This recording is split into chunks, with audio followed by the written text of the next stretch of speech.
So it's almost time for the kiddos to come knock at your door. By the way, expect a lot of Fortnite costumes this year. Google says that's really popular. Joining me this morning is Sheriff Chronister with Hillsborough County, and we want to make sure Halloween night is fun and safe. Thanks so much for joining us this morning. Absolutely. We want the kids to focus on having fun. The rest of us, the adults, law enforcement, we want to make sure it's the safest night. Yes. So there are a few things you guys are really focusing on this year, kind of 3 things.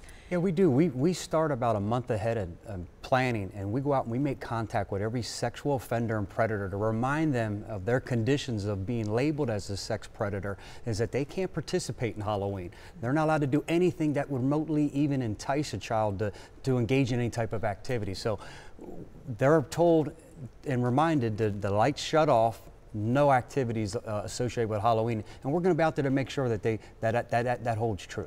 So if you're out there with your kids, just remember, house with lights off, just ignore it, just don't go near it. And I don't want everyone to think every house that the light off is a sexual offender. It just means, hey, that's the universal sign, we're not participating in Halloween. Yeah, okay. All right, so another thing is that emergency rooms are super busy on Halloween night. And I never knew that. One of the busiest nights of the year, and yes, there's a few kids that get hit by a car. They're focused on candy. Us as adults, hey, we have to make sure they cross the street safely, but it's costumes and costume safety and the way that they fit. You know, yes, they want that coolest costume, and you were telling me about your father used to make you put that reflective tape on that would ruin your costume, but you know, reflective tape, have a flashlight, make sure you're safe crossing the road, make sure that that child can see safely to cross the street, but that costume fits and not going to trip and fall and hurt themselves. Yeah, I just can't even believe that the whole costume doesn't fit, kids get hurt, but that is really true about the reflectors. I used to get so mad at my dad, but hey, I'm still here, you know, didn't get injured on Halloween, so thank you, Dad.